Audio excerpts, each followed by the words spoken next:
Disclaimer. This video is a fan-made narrative and explanation of a fictional story. It does not include or reuse any official audio, video, music, or other copyrighted material from any platform. All voiceovers, narrations, and scripts are completely original and independently created by the creator.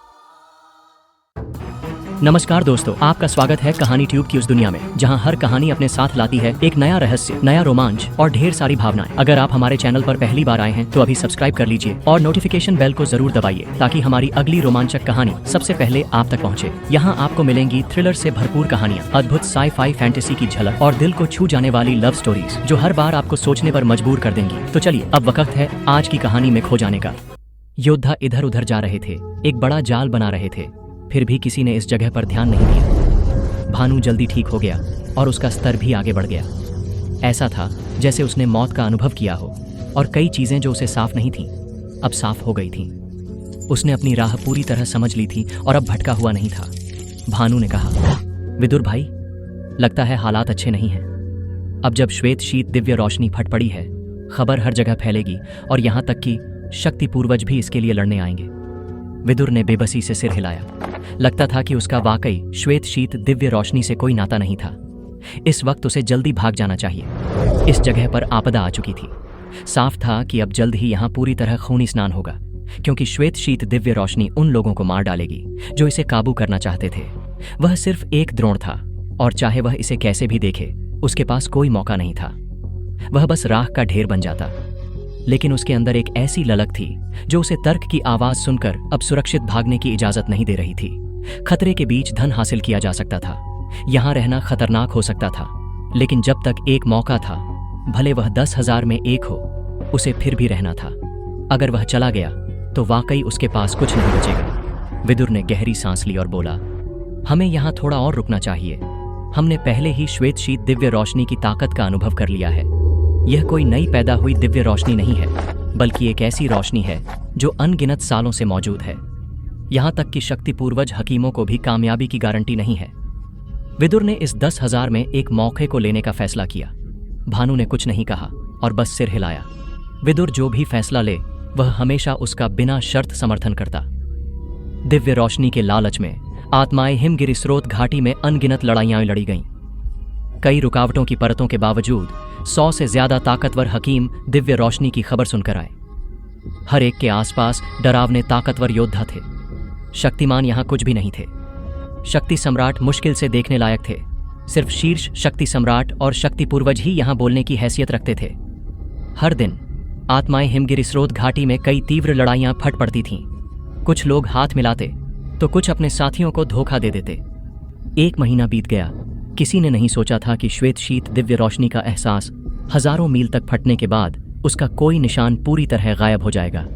इस महीने में अनगिनत योद्धाओं, जिसमें हजारों द्रोण और 100 से ज्यादा शक्तिमान शामिल थे, ने आत्माएं हिमगिरी स्रोत घाटी के हर इंच को छान मारा। यहाँ तक कि दर्जनों शक्ति सम्राट और 12 शक्ति पूर्वजों ने हाथ मिलाकर खोज की, लेकिन कुछ नहीं मिला। यह दिन उनकी आखिरी कोशिश थी। 32 शक्ति पूर्वज, 100 शक्ति सम्राट और 100 से ज्यादा 7वें स्तर के हकीम, जिनकी आत्माएं ताकतवर थीं, ने अपनी लड़ाइयां अस्थायी रूप से रोक दीं और एक आसमान को घेरने वाली शक्ति रचना जाल बनाई। उनकी ताकत ने आत्माएं हिमगिरी स्रोत घाटी को पूरी तरह घेर लिया।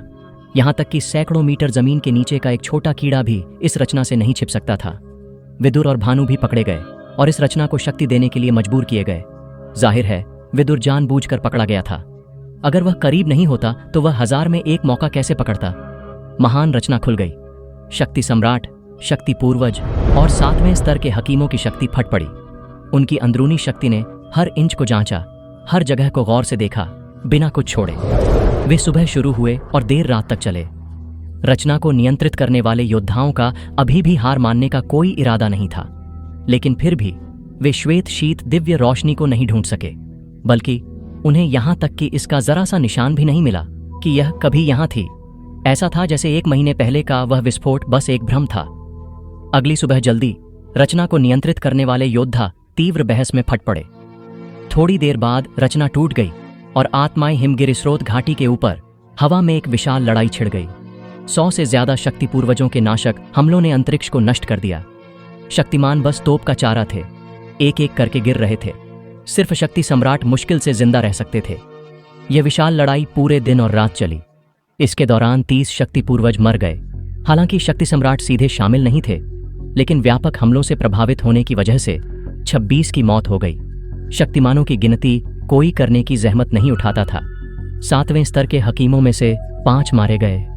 घायल लोगों की संख्या की गिनती करना तो बेकार था, और यह नतीजा था बिना दिव्य रोशनी को ढूंढे। शक्ति पूर्वजों की 1 महीने तक कुछ न मिलने की कुंठा फट पड़ी थी। अगर वे वाकई श्वेत शीत दिव्य रोशनी को ढूंढ लेते तो स्वर्ग जाने कैसी क्रूर मौत की लड़ाई होती। विदुर और भानु बहुत भाग्यशाली थे। उन्हें रचना के सबसे किनारे वाले हिस्से में रखा गया था, तो उन्हें लड़ाई के बाद के झटकों का ज्यादा सामना नहीं करना पड़ा। रचना को नियंत्रित करने वाले योद्धाओं के भरोसेमंद लोग स्वाभाविक रूप से रचना के केंद्र में रखे गए थे, ताकि दिव्य रोशनी का निशान मिलते ही वे लड़ सकें। उस लड़ाई के बाद लगभग आधे हकीम निराश होकर चले गए, लेकिन अभी भी कुछ लोग पूरी तरह दृढ़ थे और आत्माई हिमगिरी स्रोत घाटी के आसपास रुके। इसके अलावा उन्होंने अपने खोज के दायरे को और बढ़ा दिया, लेकिन 1 साल बीत गया, उन्हें अभी भी कुछ नहीं मिला और ज्यादा हकीम अपने साथ लाए योद्धाओं के साथ चले गए। फिर भी कुछ हकीम थे जो हार नहीं माने। वे आत्माएं हिमगिरी स्रोत घाटी में खोजते रहे। मौके और संभावनाएं उन्हें मिलती हैं जो हार नहीं मानते। 1 और साल बीत गया। अब ज्यादा हकीम खोज में नहीं बचे थे। भले वे रहना चाहते थे, उनके रक्षा करने वाले योद्धा नहीं चाहते थे। इतनी ठंडी बेजान जगह में जहां कोई संसाधन नहीं थे, पिछले 2 सालों में उन योद्धाओं की ट्रेनिंग में जरा भी प्रगति नहीं हुई थी। 3रा साल। लगभग सभी 7वें स्तर के हकीम अब तक चले गए थे। सिर्फ एक बचा था, नैनसुख। वह इस इलाके का सबसे ताकतवर 7वां स्तर का हकीम था और शुरू से ही उसने अन्य हकीमों को आत्माई हिमगिरी स्रोत घाटी में घुसने से रोका था। 2 साल पहले की उस लड़ाई में उसका सबसे बड़ा नुकसान यह था कि उसके 2 सबसे भरोसेमंद शक्ति पूर्वज गंभीर रूप से जख्मी हो गए थे। भले वे मरे नहीं थे, उन्हें इस जगह से पीछे हटना पड़ा। इसके बावजूद नैनसुख का हार मानने का कोई इरादा नहीं था। श्वेत शीत दिव्य रोशनी एक बहुत खास दिव्य रोशनी थी। चेतना हासिल करने के बाद भी यह चरम यिन और चरम ठंडी जगह को नहीं छोड़ती। इसका न मिलने का कारण जरूर कुछ ऐसा था जिसका किसी ने अनुमान नहीं लगाया था। यह निश्चित रूप से इस बर्फीली जमीन के किसी कोने में थी। अन्य 7वें स्तर के हकीमों का चले जाना उसके लिए बिल्कुल सही था। अब इस इलाके में कोई और आत्मा नहीं थी जो उससे मुकाबला कर सके। श्वेत शीत दिव्य रोशनी आखिर में जरूर उसकी होगी। नैनसुख के अलावा 3रे से 5वें स्तर के बहुत सारे हकीम भी आसपास मंडरा रहे थे। उनमें से ज्यादातर को अन्य 7वें स्तर के हकीमों ने वहां भेजा था ताकि वे उन्हें खबर दें। जाहिर है कुछ विदुर जैसे भी थे जो मुनाफा कमाने की योजना बना रहे थे। उस खौनी स्नान के बाद आत्माएं हिमगिरी स्रोत घाटी तुलनात्मक रूप से शांत हो गया। भले लड़ाइयां खत्म नहीं हुई थीं, पिछले जैसी कोई और अराजक लड़ाई नहीं हुई। विदुर और भानु बर्फ की एक दरार में जिंदा रहते रहे। 2 साल की जद्दोजहद के बाद विदुर 3 सितारा शक्तिमान स्तर पर पहुंच गया था और 5वें स्तर का एक ज्यादा ताकतवर हकीम बन गया था। भानु भी शक्तिमान रैंक में आगे बढ़ गया था। अब दोनों आत्माएं हिमगिरी स्रोत घाटी में काफी प्रभावशाली हो गए थे। सब जानते थे कि विदुर भले सिर्फ 5वें स्तर का हकीम हो, उसके पास कई कमाल की गुप्त कलाएं थीं और वह 6ठे स्तर की औषधीय गोलियां रिफाइन कर सकता था। वह 2 स्तर उछलकर 7वें स्तर की औषधीय गोली भी रिफाइन कर सकता था। भले उसकी सफलता की दर ज्यादा नहीं थी, उसने वाकई पहले कामयाबी हासिल की थी। एक बार 3 5वें स्तर के हकीमों ने एक शक्ति पूर्वज को उनके खिलाफ कार्रवाई करने के लिए बुलाया था। कोई नहीं जानता था कि उनके बीच क्या हुआ, लेकिन नतीजा यह था कि उस शक्ति पूर्वज ने कसम खाई कि वह फिर कभी आत्माएं हिमगिरी स्रोत घाटी में आधा कदम भी नहीं रखेगा और तुरंत चला गया। विदुर और भानु ने ऐसे चलते रहे जैसे कुछ हुआ ही न हो। उन 3 5वें स्तर के हकीमों की बात करें तो एक रात में वे सब मारे गए। उनके सिर बर्फीली चट्टान पर टांग दिए गए। भले इसका जरूरी तौर पर कोई सबूत नहीं था, सब जानते थे कि यह निश्चित रूप से विदुर और भानु का बदला था। आत्माएं हिमगिरी स्रोत घाटी में सारी नैतिकता गायब थी। सिर्फ ताकत ही किसी को जिंदा रहने देती थी। अगर तुम डर पैदा नहीं कर सकते थे तो अनगिनत लोग तुम्हारे खिलाफ साजिश रचते, रात में तुम्हें निगलना चाहते। समय बीतने के बावजूद नए हकीम आत्माएं हिमगिरी स्रोत घाटी में आते रहे, लेकिन 4थे साल तक कम और कम योद्धा वहां रहने को तैयार थे। 4 साल तक किसी ने श्वेत शीत दिव्य रोशनी की झलक तक नहीं देखी थी। यहां तक कि एक अफवाह थी कि श्वेत शीत दिव्य रोशनी को उसी दिन जब वह फटी थी किसी ने चुपके से ले लिया था। फिर भी और ज्यादा लोग इसे स्वीकार करने को तैयार नहीं थे। 5वें साल में भी हकीम आत्माएं हिमगिरी स्रोत घाटी में आते रहे। दिव्य रोशनी का लालच हकीमों के लिए बहुत ज्यादा था। आखिर में हर वह शख्स जो बड़ी उम्मीदों के साथ आया था थक कर और जख्मों से ढककर चला गया। 6ठा साल। आत्माई हिमगिरि स्रोत घाटी पूरी तरह शांत हो गया। इस साल कोई नया हकीम नहीं आया। हकीमों की दुनिया में एक अफवाह थी कि असली श्वेत शीत दिव्य रोशनी को बहुत पहले चुपके से किसी ने ले लिया था। फिर भी विदुर और भानु ने हार नहीं मानी। सिर्फ वे ही पक्के तौर पर जानते थे कि श्वेत शीत दिव्य रोशनी जरूर कहीं छिपी थी। सिर्फ उन्होंने ही श्वेत शीत दिव्य रोशनी का सामना किया था। कोई भी इसे चुपके से बिना किसी के नोटिस किए ले जाना बिल्कुल नामुमकिन था। यहाँ तक कि 9 सितारा महाशक्ति पूर्वज के लिए भी यह असंभव था। विदुर अपने दिन पागलपन की तरह ट्रेनिंग में बिताता था। इसे पकड़ने के लिए उसने तरह तरह की औषधीय गोलियां तैयार की जो उसकी संवेदनशीलता और श्वेत शीत दिव्य रोशनी के खिलाफ प्रतिरोध को बढ़ा सकती थीं। यह कहा जा सकता था कि विदुर की तैयारियां पूरी तरह सही थीं, लेकिन जब भी वह उस श्वेत शीत दिव्य रोशनी को याद करता जो एक विशाल प्राचीन जानवर में बदल गई थी, विदुर को डर लगने लगता था। उसे समझ नहीं आ रहा था कि पिछले बार उसने श्वेत शीत दिव्य रोशनी को पीछे हटने के लिए कैसे मजबूर किया था। ऐसा लगता था कि यह उसके प्राचीन शक्तिदेव खून की रेखा से जुड़ा था। सबसे ज्यादा संभावना थी कि उसके अंदर की शक्तिदेव की विरासत का एहसास ने इसे डरा दिया था। लेकिन शक्तिदेव खून की रेखा बहुत रहस्यमयी और अजीब थी। सब जानते थे कि उस खून की ताकत का इस्तेमाल करके डरावनी ताकत फट पड़ सकती थी, लेकिन यहाँ तक कि एक दैवीय प्रतिभा भी उस ताकत को कभी कभी ही इस्तेमाल कर सकती थी। कोई भी इसका इस्तेमाल करने का कोई निश्चित तरीका नहीं ढूंढ सका था, और अगर तुम इसे एक बार इस्तेमाल भी कर लेते तो वही तरीका दूसरी बार इस्तेमाल नहीं हो सकता था। विदुर को यकीन नहीं था कि अगली बार जब वह श्वेत शीत दिव्य रोशनी से टकराएगा तो वह इतना भाग्यशाली होगा। सिर्फ एक और शख्स था जिसने हार नहीं मानी थी, 7वें स्तर का हकीम नैनसुख। दिव्य रोशनी की प्यास नैनसुख को पूरी तरह जहर की तरह खा चुकी थी। उसने इसे हासिल करने की कोशिश में बहुत कुछ खो दिया था। उसके 2 अच्छे शक्ति पूर्वज दोस्तों में से एक के दोनों हाथ इतने अपंग हो गए थे कि पवित्र दवा भी उन्हें ठीक करने में मुश्किल पाती थी, जबकि दूसरा कम से कम 10 साल तक एकांत में ठीक होने के बाद ही अपनी मूल ताकत हासिल कर सकता था। इन 6 सालों में नैनसुख ने आत्माई हिमगिरि स्रोत घाटी से आधा कदम भी बाहर नहीं रखा था। हवा और बर्फ के लगातार क्षरण की वजह से उसका पहले का सुंदर चेहरा अब थोड़ा डरावना हो गया था, और उसके आसपास अब कोई आत्मा की हवा नहीं दिखती थी, बल्कि बस एक गहरी उग्र शक्ति थी। 7वें साल तक सिर्फ 2 हकीम कड़वी तरह से डटे रहे, विदुर और नैनसुख। नैनसुख ने विदुर पर कई बार हमला किया था। अपनी शक्ति पूर्वज ताकत के साथ उसने हर बार विदुर और भानु को हताशा में धकेल दिया था, लेकिन हर बार यह विदुर और भानु को आगे बढ़ने के लिए मजबूर करता था। वे हमेशा सबसे छोटी खाई को पकड़कर उसके चंगुल से बच निकलते थे। नैनसुख ने चिल्लाया, भागो मत। आत्माई हिमगिरि स्रोत घाटी कांप उठा क्योंकि बर्फ की परत पर जबरदस्त धक्का पड़ा। हजारों बर्फ की तलवारें आसमान में उभरी और तेजी से विदुर की ओर बढ़ीं। विदुर का मुंह वास्तव में जमा हुआ खून से ढका था। इस बार नैनसुख पूरी तरह पागल हो गया था।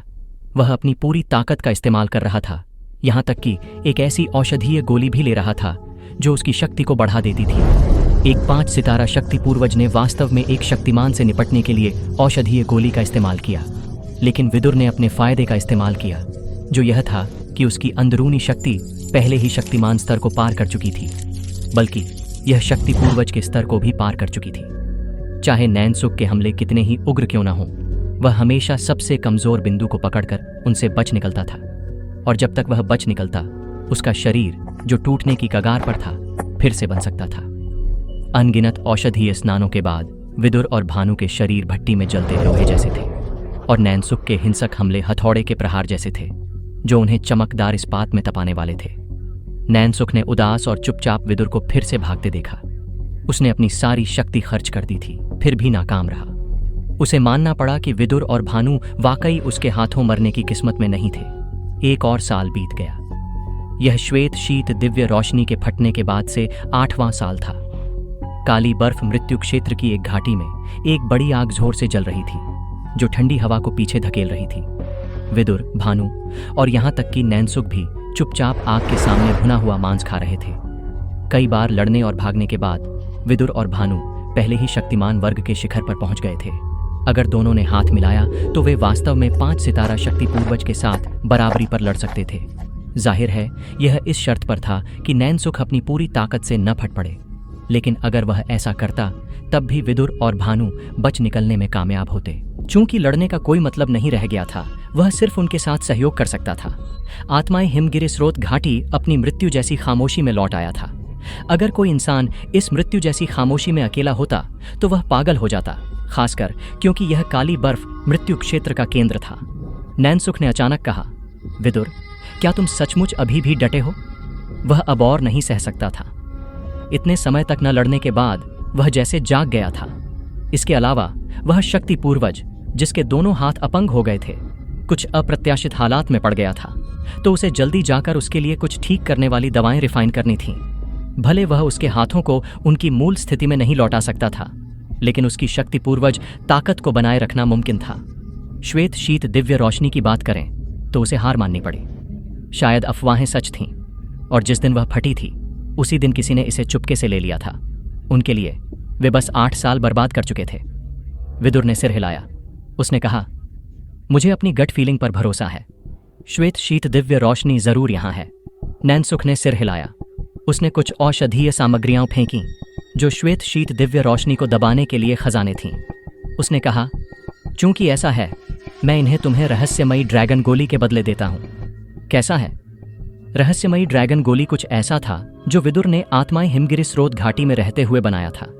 यह एक 7वें स्तर की औषधीय गोली थी, और यह वह एकमात्र 7वें स्तर की गोली थी जिसे उसने 5वें स्तर पर रहते हुए सफलतापूर्वक रिफाइन किया था। इसके कई कमाल के उपयोग थे। सबसे जरूरी यह कि जब शरीर को गंभीर नुकसान होता तो इसके अंदर जमा औषधीय शक्ति उभर सकती थी और ठीक करने और आगे बढ़ने की इजाजत देती थी। नैनसुख ने इसे अपने अपंग दोस्त के लिए मांगा था। विदुर ने मुस्कुराकर एक रहस्यमयी ड्रैगन गोली निकाली और नैनसुख के हाथ में फेंक दी। वह पहले ही 6ठे स्तर के हकीम स्तर पर पहुंच चुका था, और रहस्यमयी ड्रैगन गोली को रिफाइन करने में उसकी सफलता की दर पहले ही 30% थी, तो वह स्वाभाविक रूप से कंजूस नहीं था। इसके अलावा वह और भानु इतने कम सालों में शक्तिमान वर्ग के शिखर तक पहुंचने का एक हिस्सा नैनसुख की वजह से भी था। उसके खिलाफ उनकी लड़ाइयों की बात करें तो वे समझ सकते थे कि उसने ऐसा क्यों किया। वे हकीम थे, और दिव्य रोशनी के लालच में पूरी तरह पागल हो जाना बिल्कुल समझ में आता था। नैनसुख ने गोली ली और हवा में उड़ गया, जल्दी से दूर उड़ गया। उसने कहा, मैं जा रहा हूं, अपनी पूरी कोशिश करो। भानु ने नैनसुख की पीठ को छोटा और छोटा होते देखा। वह थोड़ा प्रभावित हुआ, यहां तक कि सबसे दृढ़ शख्स भी अब चला गया था। क्या उसे और विदुर को वाकई श्वेत शीत दिव्य रोशनी ढूंढने का मौका था? भानु ने कहा, अरे श्वेत शीत दिव्य रोशनी। ठीक इस पल भानु ने विदुर की हैरान चीख सुनी। भानु ने सिर हिलाकर कहा, विदुर भाई, मेरे साथ मजाक मत करो, मैं बच्चा नहीं हूं। अरे, वह सोच रहा था कि विदुर उससे मजाक कर रहा है, लेकिन जैसे ही उसने सिर घुमाया, उसने एक बर्फ सफेद आत्मा रोशनी को विदुर के ठीक सामने हवा में तैरते देखा। इससे बर्फीली ठंडक और जलती गर्मी निकल रही थी, एक बहुत अजीब लहर। 8 साल हो गए थे। अनगिनत योद्धा और अनगिनत हकीम आए थे जिन्होंने आत्माएं हिमगिरी स्रोत घाटी को लगभग पलट दिया था, बिना श्वेत शीत दिव्य रोशनी को ढूंढे। उन्हें इसका जरा सा निशान भी नहीं मिला था। भानु को पागलपन से चिल्लाने की तीव्र इच्छा हुई। विदुर की नजर उस पर घूमी। उसका दिल अचानक शांत हो गया। उसकी आंखों में सिर्फ वह बर्फ सफेद श्वेत शीत दिव्य रोशनी बची थी। उसे जो याद था उसके मुताबिक 8 साल पहले की श्वेत शीत दिव्य रोशनी के पास अनगिनत सालों का अनुभव था, और उसने बहुत जबरदस्त शक्ति जमा की थी। लेकिन यह श्वेत शीत दिव्य रोशनी एक कमजोर एहसास दे रही थी, जैसे यह अभी अभी पैदा हुई हो। शायद यह एक गलतफहमी थी, क्योंकि तब वह सिर्फ एक द्रोण था, जबकि अब वह एक शीर्ष शक्तिमान था। विदुर ने अपनी हथेली बढ़ाई। उसकी शक्ति घूम रही थी। तरह तरह की सामग्रियां जो दिव्य रोशनियों को दबा सकती थीं, उसने एक बड़ी शक्ति रचना में निकाली, और एक रहस्यमयी शक्ति ने तुरंत श्वेत शीत दिव्य रोशनी को लॉक कर लिया। इसमें थोड़ा प्रतिरोध था, लेकिन उसकी ताकत के तहत श्वेत शीत दिव्य रोशनी का प्रतिरोध जल्दी ढह गया। यह कमजोर और छोटी होती गई। आखिर में सिर्फ इसका केंद्र बचा, एक छोटा रोशनी बीज जो उसकी हथेली में उतर गया। शुद्ध रोशनी बीज को देखकर विदुर का दिमाग हिल गया। उसे फिर से याद आया कि पहली बार इसका सामना करना कितना डरावना था। अगर उसकी आत्मा जरा भी कमजोर होती तो यह उसे खा चुकी होती, लेकिन अब वह श्वेत शीत दिव्य रोशनी के रोशनी बीज को अपने शरीर में डालने वाला था, इसे अपनी ताकत का हिस्सा बनाने वाला था। भानु ने पीला चेहरा बनाकर कहा, विदुर भाई। वह उत्साहित और घबराया हुआ था। वे इस भयानक जमीन में 8 साल रहे थे। उन्होंने अनगिनत बार खतरे और हमलों का सामना किया था। आखिर में श्वेत शीत दिव्य रोशनी का रोशनी बीज उनके हाथों में उतर गया। भानु की चीख सुनकर विदुर का दिल हिल गया। 8 साल की मेहनत यहाँ एक कदम में चुकने वाली थी। अपनी शक्ति से रोशनी बीज को लपेटकर उसने इसे सीधे अपने पेट में निगल लिया।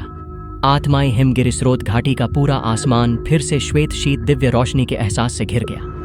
कई दिनों के मेहनत के बाद आखिरकार विदुर ने दिव्य रोशनी पर पूरी तरह से काबू पा लिया था, जिसके बाद वह भानु के साथ पिलटॉवर वापस लौट आया। कुछ दिन बाद गोली शहर के एक इलाके के एक हॉल में अचानक एक धमाके की आवाज की सुनाई दी। यह धमाका असल में एक कड़ाही के टूटने की थी और उसके सामने एक लड़की थी जो उस कड़ाही में गोली बनाना रही थी, और कुछ गड़बड़ी की वजह से वह कड़ाही तबाह हो गई थी, जिससे कड़ाही के काले धुएं से उस लड़की का चेहरा भी काला दिखने लगा था। तभी एक जवान लड़के की हंसी भरी आवाज सुनाई दिया, राबिया, तुम ऐसी क्यों दिख रही हो? क्या किसी ने तुम्हें तंग किया? इस पर राबिया ने चिढ़ते हुए कहा, हटो, क्या तुमने पहले कभी कड़ाही विस्फोट नहीं देखा? अगर मेरे पास भी एक दिव्य रोशनी होती तो एक मामूली छठा स्तर गोली कुछ भी नहीं होती। राबिया, पवित्र गोली शहर की 3 महान रत्नों में से एक और हाना की बहुत अच्छी दोस्त थी। विदुर के प्रति उसका व्यवहार हमेशा थोड़ा गर्मजोशी भरा रहा। वह उसे पसंद भी करती थी और उससे मुकाबला भी करना चाहती थी। राबिया की कई हरकतें और आदतें हाना से मिलती जुलती थीं, क्योंकि वे दोस्त थीं। मजाक उड़ाने वाला आदमी कोई और नहीं बल्कि विदुर था। तभी विदुर हंसा और सिर हिलाया। उसकी चालाकी भरी अदा देखकर उसके दिल में एक दर्द का झटका उठा। 9 साल पहले हाना पवित्र गोली शहर छोड़कर चली गई थी और कभी वापस नहीं लौटी। कोई नहीं जानता था कि हाना कहाँ गई थी, और न ही कोई जानता था कि उसने अचानक बिना कुछ कहे क्यों छोड़ दिया। उसे बस इतना पता था कि पिछले 9 सालों में हाना की कोई खबर नहीं आई थी। जब वह मृत्यु क्षेत्र से श्वेत शीत दिव्य रोशनी के साथ लौटा और शक्ति सम्राट स्तर तक पहुंच गया था, साथ ही 7वें स्तर के हकीम की ताकत के साथ, विदुर ने गोली सभा में एक बेदागा 8वें स्तर की औषधीय गोली रिफाइन की थी, जिसने अनगिनत प्रतिभाओं को हरा दिया। जोराम, थाइबा और पिलटॉवर में हर वह प्रतिभा जिसे लगभग भगवान माना जाता था, उसके नीचे पूरी तरह कुचल दी गई थी, जिससे उसे गोली सभा में पहला स्थान मिला और वह पूरे मध्य मैदानों में मशहूर हो गया। श्वेत शीत दिव्य रोशनी का मालिक, बर्फ स्रोत क्षेत्र में 8 साल का विजेता, तरह तरह के शानदार खिताब उसे दिए गए, लेकिन उसे जरा भी उत्साह महसूस नहीं हुआ। राबिया ने कहा, अरे विदुर, तुम क्या सोच रहे हो? क्या तुमने मुझे सुना नहीं? विदुर ने कहा, अरे तुमने क्या कहा? राबिया ने गुस्से से पैर पटका। उसने कहा, मैं तुमसे उलझूंगी नहीं। लेकिन उसने आगे कहा, वह छोटी शैतान लड़की फिर से तुम्हें ढूंढने आई है। वह प्रवेश हॉल में तुम्हारा इंतजार कर रही है। विदुर ने कहा, ठीक है, शुक्रिया। विदुर ने राबिया को सिर हिलाया और प्रवेश हॉल की ओर चल पड़ा। छोटी शैतान लड़की वास्तव में शैतान दल की छोटी राजकुमारी हिमानी थी। राबिया ने गुस्से से उसे जाते हुए घूरा। उसने कहा, वह कमबख्त लोमड़ी इस लड़के का फायदा उठा रही है, बेशर्म। उसके गाली देने का तरीका बेलगाम और प्यारा दोनों था। वह साफ तौर पर इतनी नाराज थी कि खुद को भूलकर विदुर पर गालियां बरसा रही थी। भानु अभी अभी वहां से गुजर रहा था। उसकी गालियां सुनकर उसने जोर से खांसा।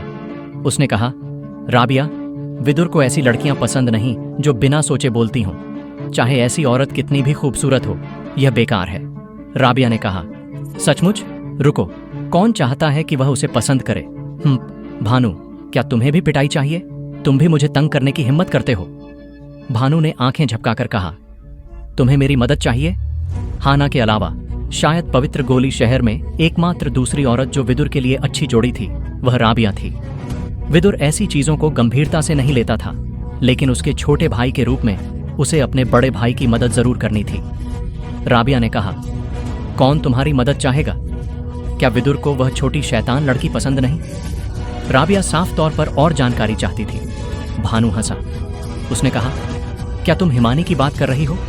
उसने मेरी और विदुर भाई की बहुत मदद की है, यहाँ तक कि हमें मौत से भी बचाया है। वह एक अच्छी दोस्त है, लेकिन पुरुष और औरत के रिश्ते की बात करें, खैर, अगर दूसरे बहुत धीमे हैं तो शायद उनका रिश्ता उस हद तक बढ़ सकता है। राबिया ने कहा, वह हिम्मत करे। खास मेरा मतलब, वह शैतान दल की राजकुमारी से शादी करने की हिम्मत करे। वह शैतान संत की नजरों में भी नहीं आएगा। उसके पास बस श्वेत शीत दिव्य रोशनी है। भले उसने ऐसा कहा, उसका दिल थोड़ा तेज धड़कने लगा था। उसे शैतान दल के हकीमों के प्रति रवैये की बहुत अच्छी समझ थी, खासकर एक ऐसे हकीम के लिए जिसके पास एक दिव्य रोशनी थी। अगर तुम इसमें यह जोड़ दो कि ऐसा शख्स गोली सभा जीत चुका था और अब मध्य मैदानों में मशहूर था, तो राजकुमारी तो क्या, 2 या 3 राजकुमारियां भी ऐसे हकीम के लिए जिसका भविष्य असीमित था, रखैल बन सकती थीं। भानु फिर हंसा और उसे और चिढ़ाना बंद कर दिया। बीज बो दिया गया था, बाकी कर्म पर निर्भर था। बस इतना था कि जब से हाना गायब हुई थी, विदुर जैसे कोई और शख्स बन गया था। दवा रिफाइन करने के अलावा वह बाकी समय खाली नजरों से ताकता रहता था, जैसे उसने अपनी आत्मा का एक हिस्सा खो दिया हो। भानु को इसकी थोड़ी चिंता थी। भानु प्रवेश हॉल की ओर चला और शैतान दल की छोटी राजकुमारी को चाय पीते देखा। हिमानी ने तुरंत अपनी कुर्सी से छलांग लगाई और विदुर की ओर दौड़ी। उसने कहा, विदुर। विदुर ने जबरदस्ती मुस्कुराकर उसे गिरने से रोका। उसने कहा, थोड़ा राजकुमारी की तरह व्यवहार करने की कोशिश करो। यह शैतान घाटी नहीं है। कृपया इंसानी शिष्टाचार का पालन करने की कोशिश करो। हिमानी ने आंखें मटकाईं। उसने कहा, छी, बोरिंग। फिर वह राबिया कहाँ है जो हमेशा मुझे घूरती रहती है? विदुर ने कहा, वह तुम्हें घूरती है? अच्छा, हाँ हाँ, कौन तुम्हें इतना मोहक बनने को कहता है? हिमानी ने बहुत खुश होकर सिर हिलाया। उसने कहा, खैर, मैं तो शैतान हूं। लेकिन उसने जल्दी ही विदुर को शक भरी नजरों से फिर घूरा। तुम उसका बचाव क्यों कर रहे हो? क्या तुम डरते हो कि मैं उसके साथ कुछ करूंगी? विदुर ने कहा, पिछली बार जब तुम यहां आई थीं, तुम्हारे जाने के 3 दिन बाद उसके चेहरे पर एक दर्जन मुहासे निकल आए। भले उसने तुम पर शक नहीं किया, लेकिन परेशानी मत मचाओ, ठीक है? इसे मेरी मदद समझो। हिमानी ने हंसकर कहा, हाँ हाँ, तो तुम्हें इसके बारे में पता था। ठीक है, मैं तुम्हारी बात रखती हूं। मैं उस बेवकूफ इंसानी परेशानी में और नहीं उलझूंगी। इस बार मैं तुम्हें एक जरूरी चीज के लिए ढूंढने आई हूं। क्या तुम्हारे पास पिछले बार वाली प्राण गोली है? इस वक्त हिमानी की मुस्कान गायब हो गई थी और वह पूरी तरह गंभीर थी। विदुर ने हैरानी से सिर हिलाया। उसने कहा, हाँ, मेरे पास है। क्या हुआ? भले यह एक 7वें स्तर की गोली थी, लेकिन यह जिंदगी बढ़ाने वाली औषधीय गोली उसके लिए किसी काम की नहीं थी। हिमानी तुरंत खुश हो गई। उसने कहा, कमाल, क्या तुम इसे मेरे साथ सौदा कर सकते हो? मुझे इसे कुछ औषधीय सामग्रियों या जो कुछ भी तुम्हें चाहिए उसके बदले बेच दो। शैतान घाटी में जो कुछ भी हो। विदुर ने मुस्कुराकर प्राण गोली निकाली। उसने कहा, लो फिर, यह चीज मेरे लिए बेकार है। वास्तव में वह खुद इस गोली को रिफाइन कर सकता था। उस वक्त जब चंद्रोम इसे रिफाइन कर रहा था, उसने इसके बारे में विस्तार से चर्चा की थी। अगर उसके पास औषधीय सामग्रियां होती तो 7वें स्तर के हकीम विदुर के पास रिफाइन करने की 50% संभावना थी। हिमानी ने औषधीय गोली ली और चारों ओर देखा। जब उसने देखा कि कोई नहीं है, तो वह जल्दी से झुकी और विदुर के गाल पर एक चुम्मा दे दिया। उसने शर्माते हुए कहा, मुझे अब जल्दी वापस जाना है, और हाँ, तुम्हें राबिया के बहुत करीब आने की मनाही है। तुम मेरे आदमी हो और हमेशा रहोगे। वह जल्दी से मुड़कर चली गई, लेकिन जाने से पहले उसने कहा, यह मत सोचना कि तुम मुझसे बच सकते हो। भले 10 साल बीत जाए, भले तुम छोटे पिलटॉवर के साथ अपनी असीमित संभावना तक पहुंच जाओ, तुम हमेशा मेरे रहोगे। ये शब्द थोड़े जबरदस्त हो सकते थे, लेकिन जैसे ही उसने कहा, उसका चेहरा पूरी तरह लाल हो गया। यह उसका अपने प्यार को स्पष्ट रूप से जताने का तरीका था। उसने जल्दी से पैर पटका और गायब हो गई। विदुर ने कड़वाहट से मुस्कुराकर उसकी खूबसूरत आकृति को दरवाजे से गायब होते देखा। उसके चेहरे पर अभी भी एक हल्की खुशबू बनी थी। वह इसके प्रति थोड़ा बेबस महसूस कर रहा था। आत्माएं हिमगिरी स्रोत घाटी से लौटने के बाद छोटी शैतान लड़की हर महीने पवित्र गोली शहर में उसे देखने आती थी, और यह कहना झूठ होगा कि उसे हिमानी के प्रति कोई भावनाएं नहीं थीं। असली मर्दों के लिए जितनी ज्यादा खूबसूरत औरतें उतना बेहतर। राबिया के प्रति भी उसे वैसी ही चाहत थी, लेकिन उसके दिल में जब भी पुरुष और औरत के मामलों की बात आती, वह हमेशा पूरी तरह खाली महसूस करता था। यह सिर्फ इसलिए नहीं था कि हाना गायब हो गई थी। ऐसा लगता था जैसे उसके दिल की सबसे जरूरी चीज भूल गई हो, जिससे वह अपनी किसी भी भावना पर कार्रवाई नहीं कर पाता था। इसीलिए चाहे वह पवित्र गोली शहर की बिल्कुल रत्न राबिया हो या शैतान घाटी की खूबसूरत हिमानी, वह हमेशा अपनी भावनाओं को कबूल नहीं कर पाता था। चूंकि वह अपने दिल को छोड़ नहीं सकता था, तो वह उनके दिलों को क्यों चोट पहुंचाए। अचानक पीछे से एक बुजुर्ग की हंसी आई। उसने कहा, विदुर, शानदार मर्द स्वाभाविक रूप से प्यार चाहते हैं। हाँ, मैंने फैसला कर लिया। मैं लोमड़ी संत से तुम्हारे लिए हाथ मांगने की कोशिश कैसे करूं? विदुर ने कहा, गुरु पूर्वज। विदुर ने पीछे देखा और जल्दी से झुका। यह हाना का गुरु था। भले उसने विदुर को हकीमी सिखाने में वास्तव में कुछ नहीं किया था, लेकिन जब उसने हाना के साथ हकीमी पर चर्चा की थी और उन्हें सवालों और समस्याओं का सामना करना पड़ा था जिनका जवाब वे नहीं दे पाए थे, तो हाना अगले दिन उसे समझा देती थी। जाहिर है यह इसलिए नहीं था कि उसने खुद इसका हल निकाल लिया था, बल्कि इसलिए कि वह अपने इस गुरु के पास गई थी, यानी इस सफेद बालों वाले पुराने पूर्वज के पास। लेकिन जब से हाना चली गई थी, यह बूढ़ा आदमी जो पहले जोश से भरा था उदास हो गया था। 9 साल पहले वह हर दिन एक कड़ाही गोलियां रिफाइन करता था। सबसे निचला 5वां स्तर होता था और सबसे ऊंचा 7वां स्तर तक पहुंचता था। हर कुछ महीनों में वह 8वें स्तर की औषधीय गोलियों की कुछ कोशिशें भी करता था, लेकिन जब से हाना का निशान पूरी तरह गायब हुआ था, वह महीने में बस कुछ बार रिफाइन करता था और वे हमेशा 5वें स्तर की गोलियां होती थीं, जो लापरवाही और उदासीनता से रिफाइन की जाती थीं। उसका दिल हकीमी पर नहीं होता था। बूढ़े ने कहा, अरे अब ठीक है, ये मेरी हकीमी तकनीकें हैं। अगर तुम हाना को ढूंढ लो तो मेरी जगह उसे दे देना। जाहिर है तुम खुद भी इन्हें देख सकते हो। शुरू से ही मैंने तुम्हें कभी बाहरी नहीं माना, और तुम जैसे बच्चे जो अभी भी अपने बुजुर्गों का सम्मान करता है और मुझे गुरु पूर्वज कहता है, ये हौसला देता है, तो मैं इसे बेकार नहीं जाने दे सकता। विदुर का दिल हिल गया। उसने कहा, गुरु पूर्वज। उसे एहसास हुआ कि बूढ़ा क्या कहना चाह रहा था। बूढ़े ने कहा, कुछ कहने की जरूरत नहीं, मेरा समय आ रहा है। इस साल मैं इस दुनिया में 200 साल का हो जाऊंगा। 112 साल पहले मुझे एक महाशक्ति पूर्वज रैंक ने जख्मी किया था। मैंने 5 अलग अलग जिंदगी छीनने वाली गोलियों का इस्तेमाल करके अपनी जिंदगी बढ़ाई, और यहां तक जिंदा रहना पहले से ही एक चमत्कार है। लेकिन मैं सचमुच ऐसे मरने को थोड़ा अनिच्छुक हूं। मेरे पास जिंदा रहने का एक और तरीका है, लेकिन मेरे पास तुम्हारी डरावनी आत्मा प्रतिभा नहीं है। सिर्फ कोकून से बाहर निकलकर ही वह तरीका काम करता। बूढ़े ने सिर हिलाया। विदुर को गहरी नजरों से देखते हुए उसने अचानक कहा, विदुर, तुम में शानदार ताकत है। मुझे उम्मीद है कि तुम इसका अच्छे से इस्तेमाल करोगे। अगर तुम पवित्र गोली शहर में छिपे रहे तो चाहे तुम्हारा नाम कितना ही जोर से गाया जाए, तुम फिर भी बस एक छोटा बच्चा रहोगे। मेरी जगह हाना को ढूंढो। विदुर का दिल जोर से धड़का। सही कहा, वह हमेशा यहाँ बेवकूफ़ी से क्यों रुका रहा? उसने हाना को ढूंढने के लिए बाहर क्यों नहीं गया? बूढ़े ने कहा, होश में आए? हाँ, तुम उसे मेरे लिए ढूंढो और मैं तुम्हारे लिए सगाई की बात करूंगा। विदुर ने कहा, गुरु पूर्वज, कृपया इस जूनियर को सगाई के मामले में न बांधें। शादी को बस यूं ही नहीं उठाया जा सकता था। वैसे भी उसे छोटी शैतान लड़की के प्रति भी भावनाएं थीं, लेकिन अब भी वह पुरुष और औरत के मामले में कोई शक्ति नहीं जुटा पा रहा था। बूढ़े ने कहा, ठीक है, मैंने अपनी जिंदगी पूरी जी ली है। भले मैं विद्वान रैंक तक नहीं पहुंचा, मैं महाशक्ति पूर्वज के शिखर पर हूं। एक उच्च ग्रेड 9वें स्तर का हकीम वाकई अपनी प्रतिष्ठा को नुकसान पहुंचाएगा अगर वह दूसरों के लिए शादी की बात उठाए। लेकिन तुम जैसे बच्चे को वास्तव में बहुत भाग्य मिला है। वह लड़की राबिया वास्तव में बहुत अच्छी है। विदुर ने आंखें मटकाईं और जवाब नहीं दिया, लेकिन उसे अंदर से समझ आया कि बूढ़ा बातचीत को हल्का फुल्का विषय बनाना चाहता था, क्योंकि वह नहीं चाहता था कि अपनी जिंदगी के अंत की बात कहने के बाद माहौल उदास हो जाए। मर्दों को अपनी जिंदगी बेफिक्री से जीनी चाहिए, अपनी राह खुशी से चलनी चाहिए और एक असली हीरो की तरह व्यवहार करना चाहिए। बूढ़े ने फिर से अपने हाथ में हकीमी लेखन को हिलाया। उसने कहा, तुमने अभी तक इसे लिया नहीं? विदुर ने जल्दी से झुककर सम्मान से इसे ले लिया। उसने कहा, हाँ।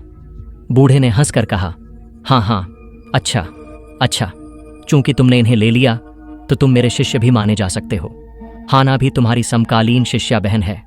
तुम दोनों अपने मामले खुद संभाल सकते हो, और एक मर्दाना मर्द के लिए 1 या 2 रखैलें रखना भी मुझे कोई परवाह नहीं।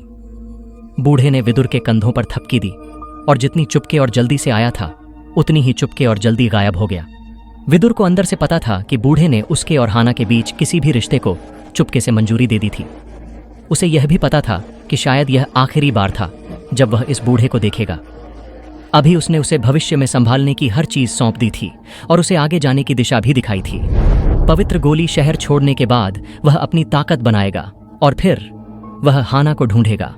यह अकीरा दल को खुद को साबित करने का एक तरीका भी था। आक्रांत और फिनाप दल में और ज्यादा ताकतवर होते जा रहे थे।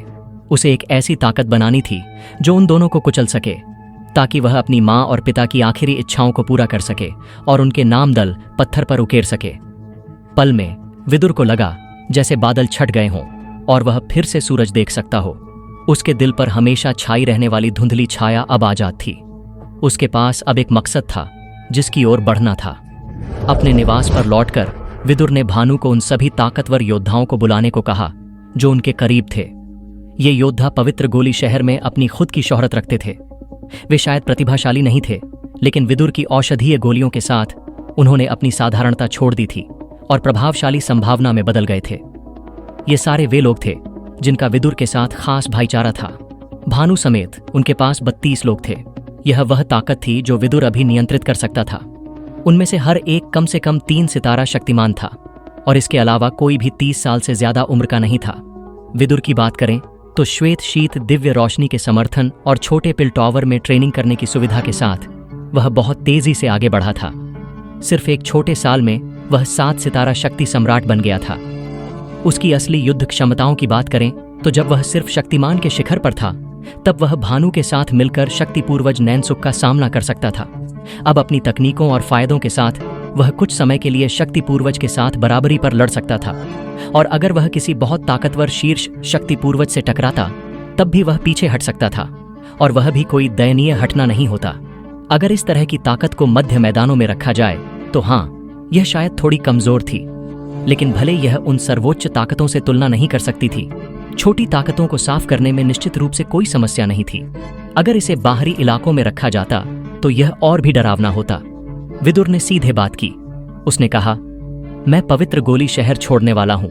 सबने कहा, क्या बॉस, क्या मैंने गलत सुना? भानु की आंखें चमकीं और उसने अपने साथियों का ध्यान खींचने के लिए जोर से खांसा। उसने कहा, अगर कोई हमारे साथ आना चाहता है तो कल सुबह आयामी सुरंग पर हमसे मिलो। मैं सीधे कहता हूं कि विदुर और मैं एक दल बनाने की योजना बना रहे हैं और हमें लोगों की जरूरत है। भानु ने अपनी ताकत को शक्तिमान के शिखर पर पूरी तरह मजबूत कर लिया था। उसने शक्ति सम्राट वर्ग में आधा कदम भी रख लिया था। इस समूह में उसकी प्रतिष्ठा सिर्फ विदुर से कम थी। कुछ लोगों की आंखों में हिचक थी तो कुछ खुशी से हैरान थे। विदुर ने अपनी हथेली लहराई। उसने कहा, सबको वापस जाकर सोचना चाहिए। तुम्हें हमारे साथ आने के लिए खुद को मजबूर करने की जरूरत नहीं है। पवित्र गोली शहर में रहना भी ठीक है, लेकिन शायद कई सालों तक हम फिर कभी पवित्र गोली शहर में नहीं लौटेंगे। उनके समूह ने थोड़ा और चर्चा की, फिर हर शख्स अपने अपने विचारों के साथ घर लौट गया। भानु ने आह भरी। विदुर भाई, क्या यह थोड़ा बहुत जल्दबाजी नहीं है? अगर उसे काफी समय दिया जाता तो भानु को यकीन था कि वह सबको विदुर के साथ चलने के लिए मना लेता। समूह के तरह तरह के चेहरों से शायद आधे लोग नहीं जाना चाहते थे। विदुर ने सिर हिलाया। उसने कहा, इस बार हम अनुभव लेने के लिए नहीं जा रहे। जो दृढ़ नहीं हैं, उन्हें खुद को मजबूर करने की जरूरत नहीं। भानु ने सिर हिलाया। वह हमेशा विदुर के फैसलों का बिना शर्त पालन करता था। ज्यादा से ज्यादा वह बस कुछ मुद्दे उठाता जो उसे लगता था कि विदुर भूल गया हो। इस वक्त उसने फिर से कहा, विदुर भाई, चूंकि हम इतनी जल्दी जा रहे हैं तो क्यों ना हम अभी दल का नाम तय कर लें। एक नाम। विदुर ने हंसकर भानु के कंधे पर हाथ रखा। उसने कहा, तुम चुन लो। तुम मुझे सबसे अच्छे से समझते हो। मुझे तो बस हकीमी के बारे में पता है, तो मैं ये छोटे मोटे काम तुम्हें सौंप सकता हूं। भानु तुरंत हंसा। उसने कहा, ठीक है, मैं सब संभाल लूंगा, लेकिन फिर भी तुम्हें कैसा नाम सबसे अच्छा लगता है? विदुर ने सोचा और कहा, तो हम इसे टूटता तारा दल कहेंगे। श्वेत शीत दिव्य रोशनी आत्माएं हिमगिरी स्रोत घाटी से हासिल की गई थी। एक मशहूर कहावत थी कि आसमान के तारे वास्तव में भगवान हैं, और जब भी कोई तारा जमीन पर गिरता है तो वह एक भगवान इंसानों के बीच उतरता है। भानु ने चुपके से सिर हिलाया। उसे वास्तव में समझ आया कि विदुर के दिल से जो गिरा था वह कोई तारा नहीं था, कोई आत्मा नहीं थी, बल्कि एक शख्स था। अगले दिन की सुबह जल्दी विदुर ने आयामी सुरंग के सामने अपनी आयामी नाव निकाली। 32 शक्तिमान उसके पीछे थे। एक भी शख्स नहीं छूटा था। विदुर ने कहा, तुम लोग। उसे लगा जैसे वह एक भ्रम में हो। उसे शुरू में लगा था कि सिर्फ आधे लोग आएंगे। भानु भी थोड़ा हैरान था। उसने कहा, सुकुमार, तुम्हारा बेटा अभी 1 साल का है, तुम्हें रुकना चाहिए। एक काले चेहरे वाला आदमी हंसा।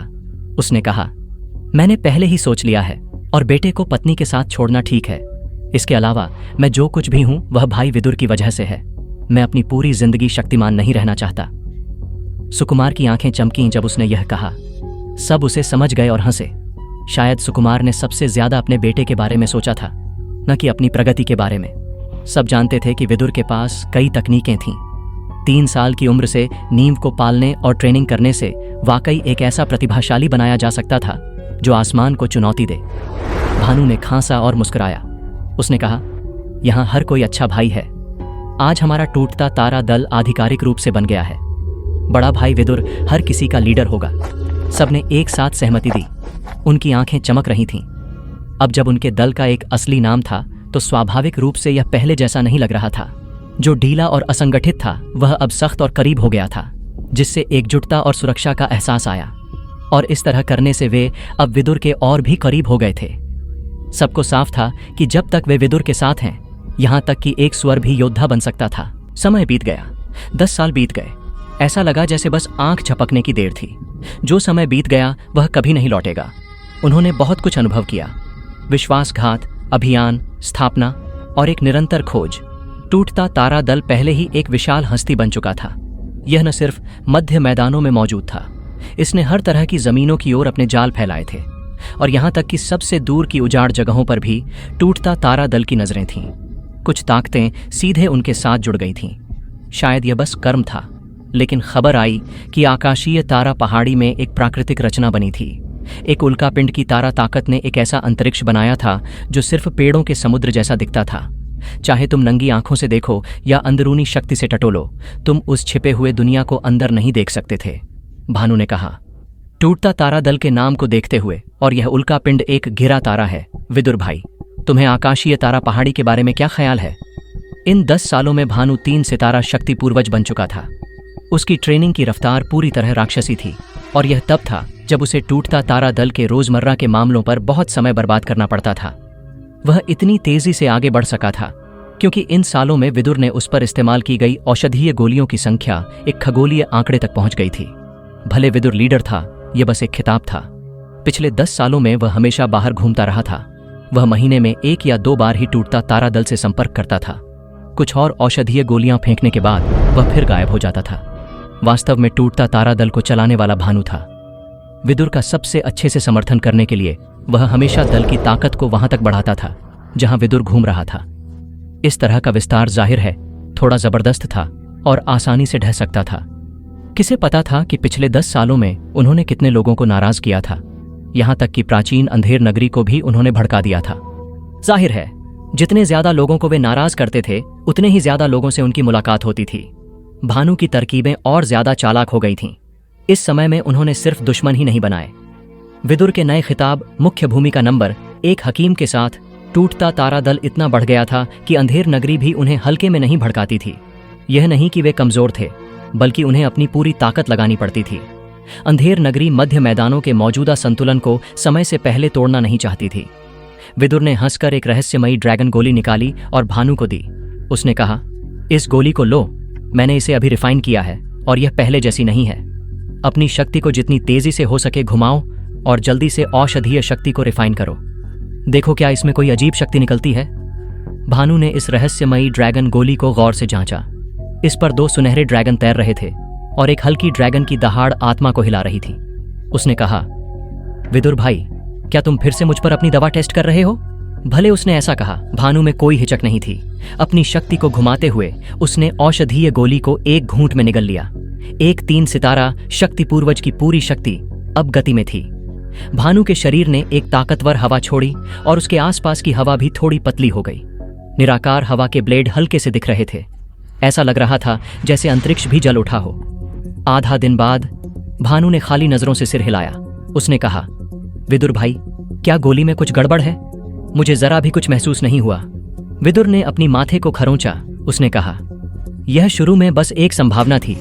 इसे विरासत में लेने की कोई गारंटी नहीं है। अच्छा, फिर से परेशान करने के लिए माफी भानु। भानु ने और सवाल नहीं पूछे। उसने कहा, छी। उसे यह नहीं रोक सका कि 7वें स्तर की औषधीय गोली को ऐसे यूं ही खाना थोड़ा शानदार था। टूटता तारा दल में हर चीज की कमी हो सकती थी, लेकिन सिर्फ औषधीय गोलियों की कमी नहीं थी। विदुर की रिफाइनिंग में सफलता की दर बिल्कुल चौंकाने वाली थी। खासकर जब बात उच्च स्तर की औषधीय गोलियों की आती थी, उसकी सफलता की दर कम से कम 50% थी।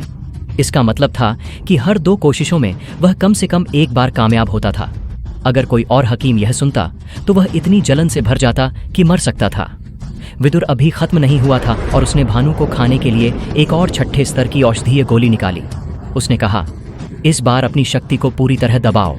अगर तुम अपनी शक्ति को अपने शरीर से पूरी तरह गायब कर सको तो सबसे अच्छा होगा।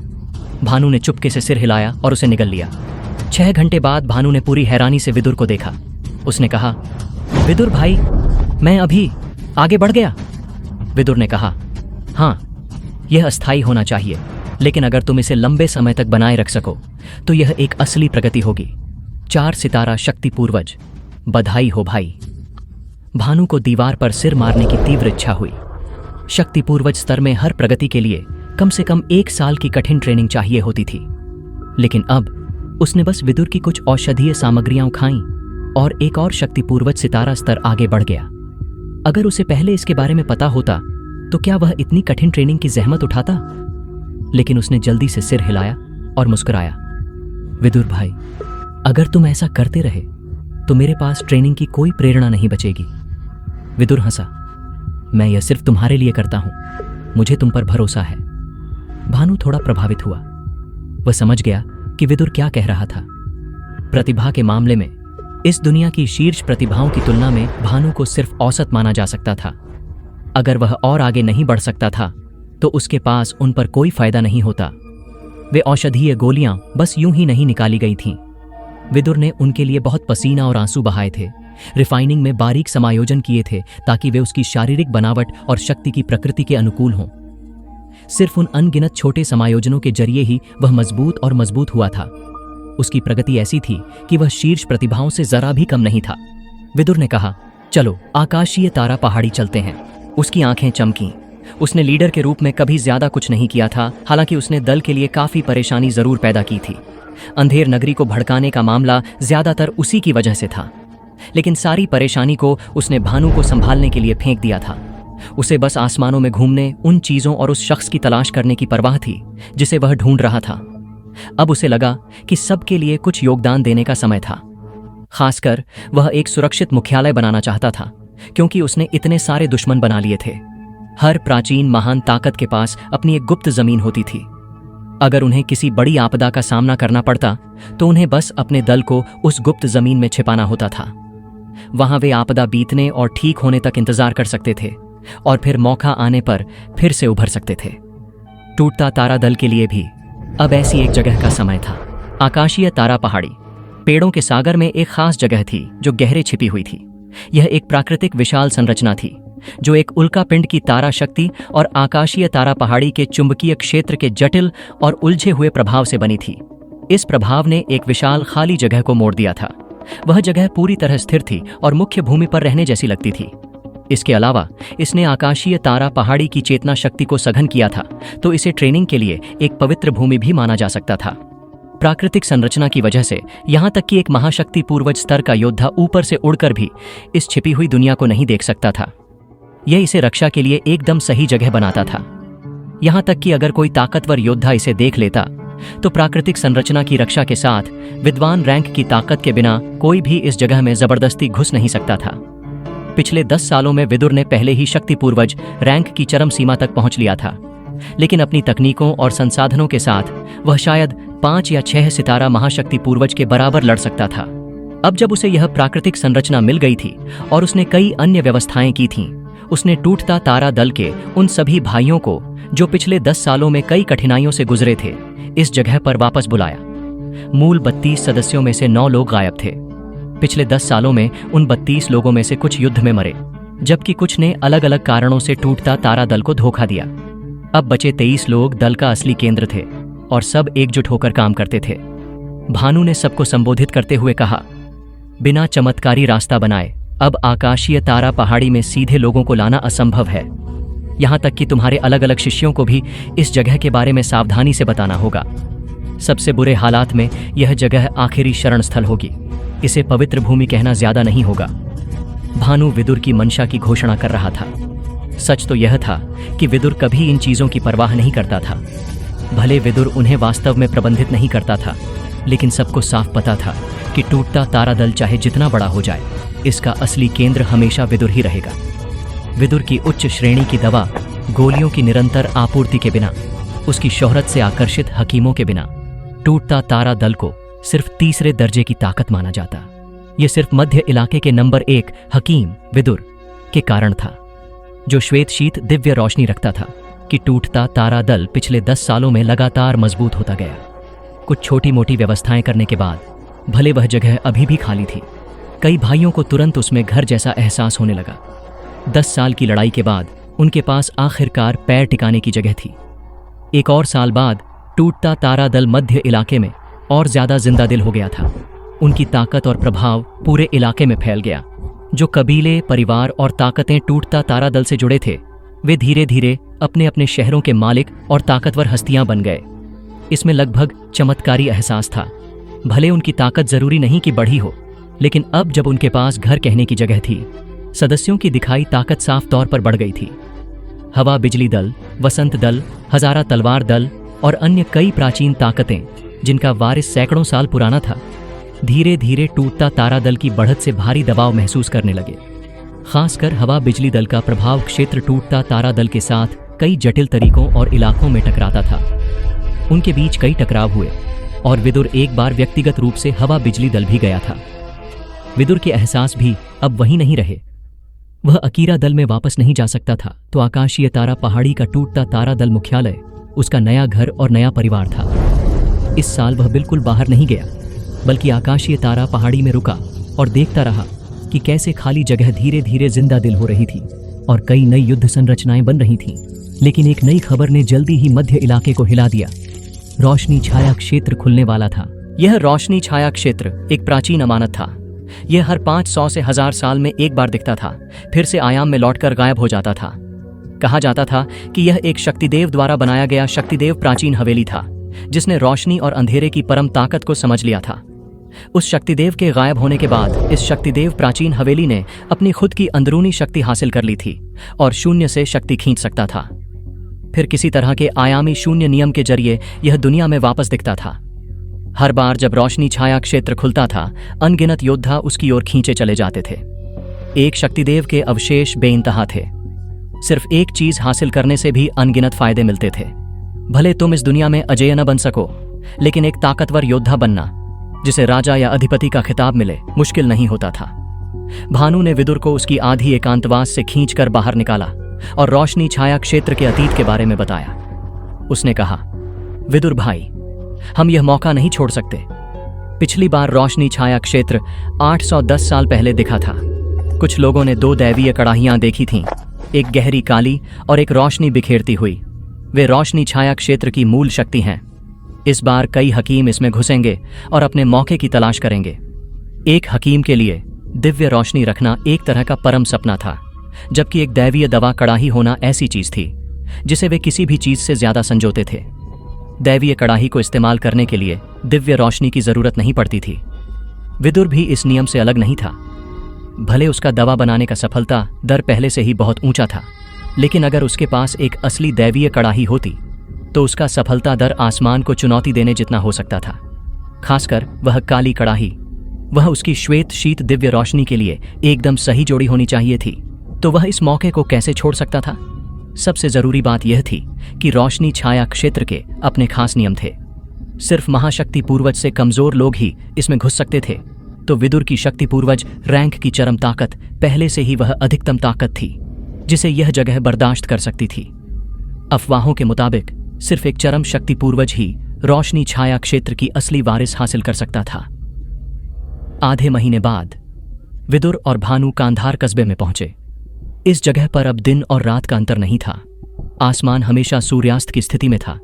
ऐसा लग रहा था जैसे वे क्षितिज पर हों। रोशनी और अंधेरा आपस में लड़ रहे थे, एक अजीब संतुलन बनाते हुए। कांधार कस्बा पहले सिर्फ एक छोटा साधारण कस्बा था। यहाँ का सबसे ताकतवर शख्स सिर्फ एक महादक्ष रैंक था। जब से खबर आई कि रोशनी छाया क्षेत्र कांधार पर्वत श्रृंखला में खुलने वाला है, यहाँ की शांति अनगिनत योद्धाओं के आने से टूट गई थी।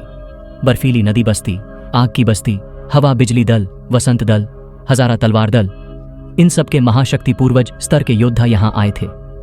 जब विदुर और भानु पहुंचे, वहां पहले से लोग उनका स्वागत करने के लिए थे। वे 3 लोग थे, एक बूढ़ा आदमी, एक अधेड़ उम्र का आदमी और एक नौजवान, जो सब एक जैसे दिखते थे और शायद सीधे रिश्तेदार थे। भानु ने कहा, विदुर भाई, यह कहार है, कांधार का मालिक। वह हमारी टूटता तारा दल का बाहरी सदस्य भी है। कहार ने तुरंत घुटने टेके और दोनों के सामने सजदा किया। यह अधीनस्थ दल के लीडर को नमस्ते करता है। विदुर ने सिर हिलाया। बोलते वक्त खड़े हो जाओ। हाना को ढूंढने के लिए टूटता तारा दल ने कई बाहरी ताकतों तक विस्तार किया था। उन्होंने कांधार कस्बे जैसे छोटे और दूर के गांवों को भी नहीं छोड़ा था। ऐसी छोटी जगहों पर कोई अन्य ताकतवर ताकतें टूटता तारा दल से होड़ नहीं करती थीं। कहार ने कहा, यह अधीनस्थ की हिम्मत नहीं, उसकी नजरों में टूटता तारा दल भगवान जैसा स्तर था और दल के लीडर विदुर तो जैसे कोई दैवीय हस्ती था। अभी कांधार कस्बा पूरी तरह अराजक था, क्योंकि हर तरह की ताकतें आपस में लड़ रही थीं। इस अराजकता में खुद को सुरक्षित रखने का एकमात्र तरीका टूटता तारा दल के पैरों से चिपके रहना था। भानु ने अपनी आस्तीन लहराई और कहार को उठाया। उसने कहा, उठो तो उठो। उसने पूछा, रहने की जगह तैयार की? कहार ने हकलाते हुए कहा, भानु ने पूछा, क्या? कहार ने कहा, मैंने दल के लीडर के लिए जगह तैयार की थी, लेकिन उसे हजारा तलवार दल के लोगों ने ले लिया। कहार पूरी तरह बेबस था। उसने वास्तव में उन तैयारियों को सावधानी से और बहुत पहले किया था।